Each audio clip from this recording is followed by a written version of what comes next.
कांग्रेस या कांग्रेस का जो मैनिफेस्टो है, स्वाभाविक है चुनाव आते हैं तो उससे पहले हमें अपनी कुछ बात जनता के बीच में रखनी पड़ती है, लेकिन सच्चाई यही है कि हम निरंतर जनता की समस्याओं पर काम करते हैं, उनके विषय को उठाते हैं।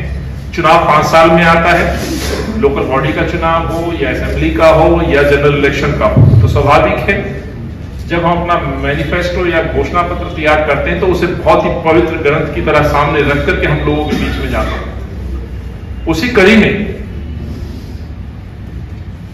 इंडिया अलायंस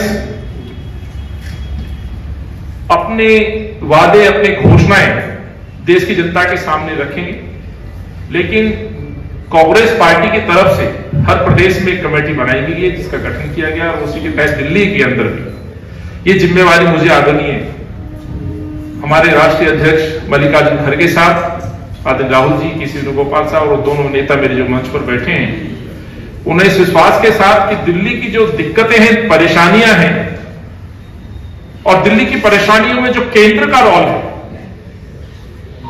जो भाजपा या मोदी जी या उनकी सरकार के द्वारा जो दिल्ली वासी भुगत रहे हैं, उन परेशानियों को हम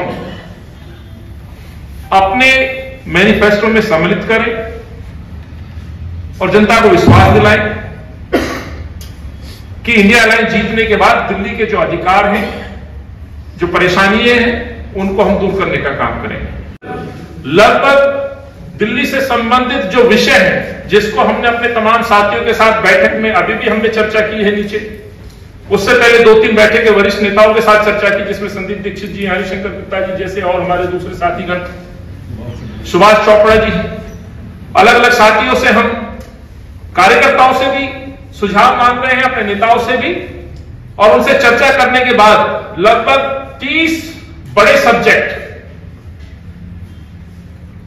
सब्जेक्ट में हमने इसको थोड़ा सा अलग करके सोचने का प्रयास किया है। जैसे वो सब्जेक्ट, वो विषय क्या हो सकते हैं दिल्ली से, वो महंगाई एक बड़ा विषय है जो राष्ट्रीय मुद्दा हो सकता है और है, अभी भी आम जनमानस परेशान है।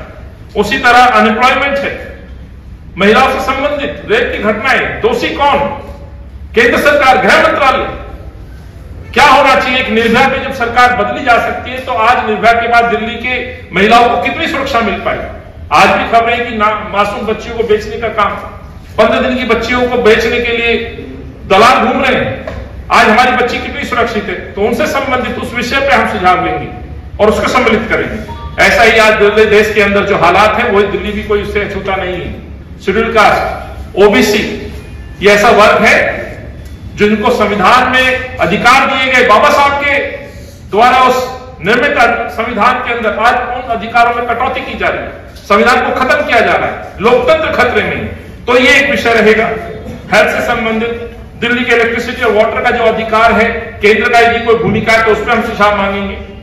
जे क्लस्टर, झुग्गी कैंप्स, जहां झुग्गी वही मकान का नारा देने वाली सरकार आज, माफ करिएगा, कांग्रेस के यूपीए 1 और 2 के अंतर्गत जो NC 1 और 2 प्रोजेक्ट आए थे, जिनको मैंने अध्यक्ष रहते हुए भी देखा और आज भी मैं दावे के साथ कह रहा हूं, एक बड़ा उदाहरण है उन कांग्रेस की फ्री योजनाओं को जिस तरह से रेंट में कन्वर्ट करने का काम मोदी सरकार कर रही है। वो अधिकार, वो न्याय गरीबों को वापस फिर से हम दिला पाए, उनसे हम वार्तालाप करेंगे, उनके बीच में हम जाएंगे।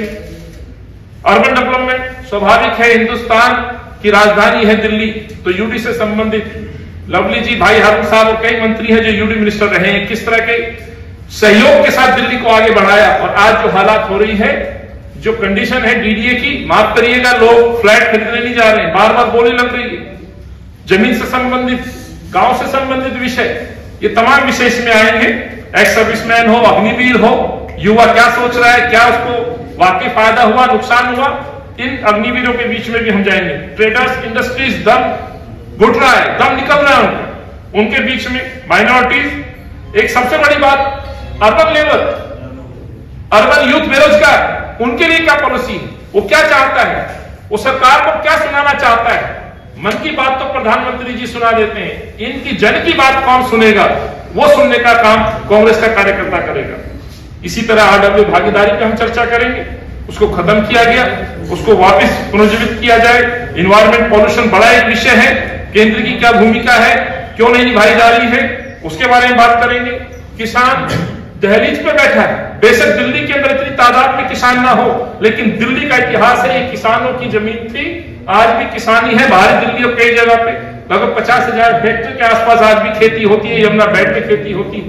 यमुना का विषय है, याद होगा एक बड़ा डिपार्टमेंट बनाया गया था नदियों को साफ करने का, वो प्रोजेक्ट क्या हुआ? दिल्ली का हिस्सेदारी जो थी, साफ पानी का जो कमिटमेंट था, उसके क्या हुआ?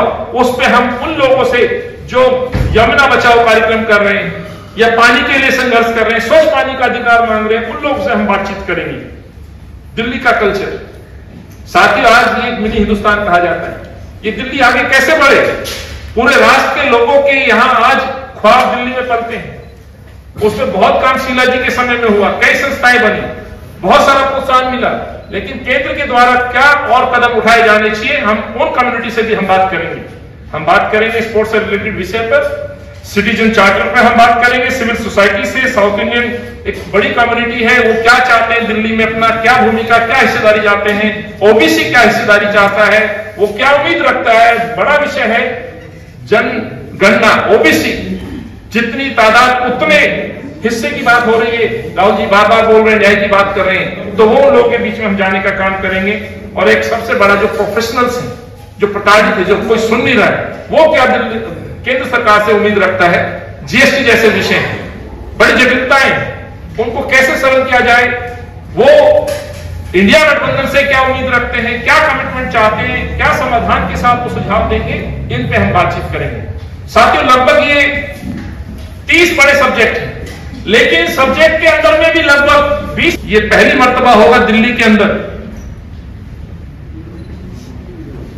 कि दिल्ली के लोगों के बीच में कांग्रेस का कार्यकर्ता सुनाने नहीं सुनने जाएगा।